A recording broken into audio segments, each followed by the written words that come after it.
Capítulo 5. 7 países em 21 dias. Planejando minha aventura pela Europa. Após definir os destinos da minha esposa e filha, com Paris e a Itália como pontos centrais, percebi que o próximo passo seria planejar a parte da viagem que faria sozinho. A ideia era simples: viajar alguns dias antes e aproveitar esse período para explorar os lugares que sempre desejei conhecer. Seria uma oportunidade para vivenciar minhas aventuras intensas e pessoais, enquanto a segunda parte da viagem seria mais tranquila, compartilhada com a família. No entanto, a empolgação que senti inicialmente logo se transformou em indecisão. Durante 2 semanas, tentei estruturar o plano perfeito, mas as ideias não fluíam com clareza. Foi então que, ao revisitar algumas anotações antigas sobre viagens, as coisas começaram a tomar forma. Ao revisar aquelas listas que eu havia feito anos atrás, encontrei um roteiro repleto de destinos que sempre sonhei em visitar. Era como se aquelas anotações tivessem se tornado uma cápsula do tempo, me conectando a sonhos que, de certa forma, haviam ficado no passado.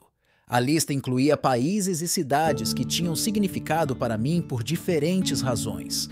E ao olhar para eles, eu sentia que estava redescobrindo um pedaço de mim mesmo. A Noruega, por exemplo, foi a primeira que me chamou a atenção. Não porque fosse o destino mais relevante, mas porque, quando escrevi a lista, minha mente estava cheia da ideia de explorar os fiordes noruegueses.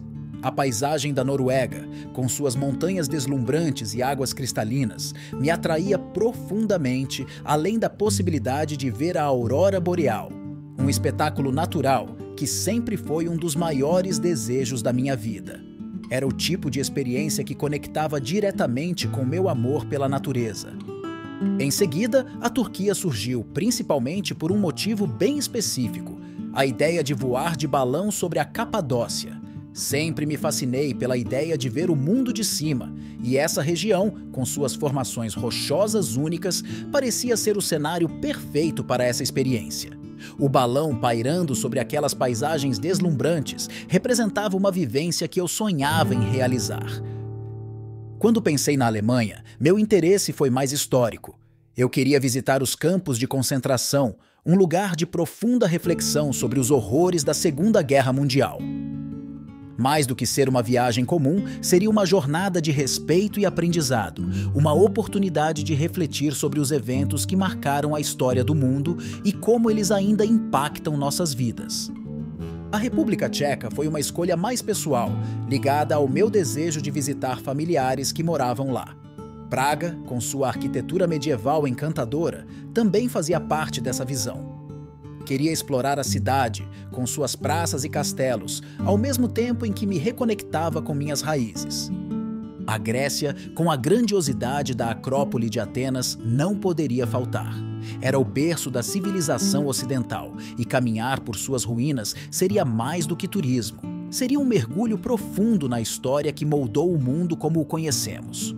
O castelo de Mistras também me atraía, com suas construções medievais e a serenidade de um passado glorioso.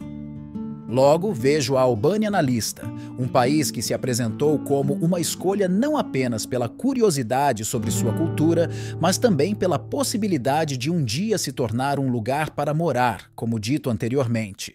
A Albânia ainda era um destino pouco explorado, mas a ideia de conhecer uma cultura autêntica e única me chamava a atenção, assim como a oportunidade de explorar um novo horizonte.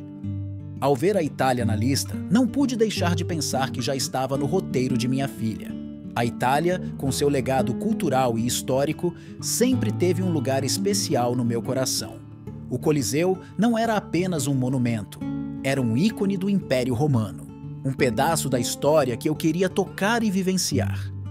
A Espanha também estava na lista, e o Caminho de Santiago sempre foi um desejo pessoal. Eu via o caminho não só como uma jornada física, mas como uma oportunidade de introspecção. Seria uma caminhada que me levaria a refletir sobre a minha própria jornada, enquanto explorava as belezas e as tradições da Espanha. E, finalmente, a França com seu Louvre e a cidade de Paris representava o ponto de união entre todas essas jornadas. Pensei de pronto que Paris seria o meu encontro com as meninas. Paris sempre foi o lugar onde a arte, a cultura e a história se encontram, e o Louvre, com suas coleções imensas e seu simbolismo, seria a forma perfeita de concluir essa fase de aventura. No entanto, enquanto a lista de destinos parecia fascinante, eu sabia que não poderia incluir todos esses lugares em uma única viagem. Para tornar o plano mais viável, decidi focar nos países que estavam geograficamente mais alinhados com o itinerário já traçado para a segunda parte da viagem, aquela que faria com a minha família. Isso ajudaria a otimizar o tempo e tornar o plano mais eficiente. Depois de reorganizar os destinos com base na proximidade, surgiu uma ideia prática. Eu poderia passar 2 dias em cada país, o que me permitiria explorar os pontos turísticos mais importantes sem perder muito tempo.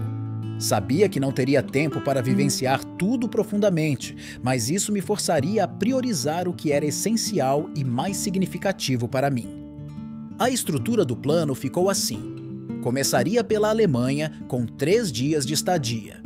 Em seguida, partiria para a República Tcheca, também por 3 dias, seguido da Grécia. Depois, seria a vez da Albânia, com o mesmo tempo de visita, seguida pela Itália, Espanha e, finalmente, a França. Esse plano representava um grande desafio, mas também uma oportunidade incrível de vivenciar culturas diversas em um período compacto. Cada país teria seu próprio significado e aprendizado, e eu sabia que essa jornada seria única, uma verdadeira imersão na história e nas tradições de cada local.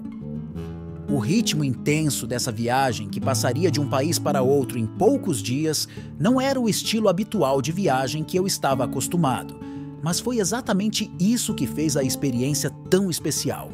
Seria uma jornada intensa, rápida, mas cheia de significados e descobertas. Agora que o roteiro estava definido, o próximo passo seria planejar os detalhes de cada país, escolhendo os pontos mais emblemáticos e decidindo as melhores rotas para o deslocamento entre eles. No próximo capítulo, a viagem começa a tomar forma de fato, e o que parecia um plano distante começa a se transformar em uma jornada real, cheia de possibilidades e novas descobertas. Está gostando dessa jornada? Então curta, compartilhe com seus amigos e ative o sininho para não perder o próximo capítulo. Deixe seu comentário. Já pensou em visitar tantos destinos em um único roteiro? Como você organizaria uma viagem tão intensa assim?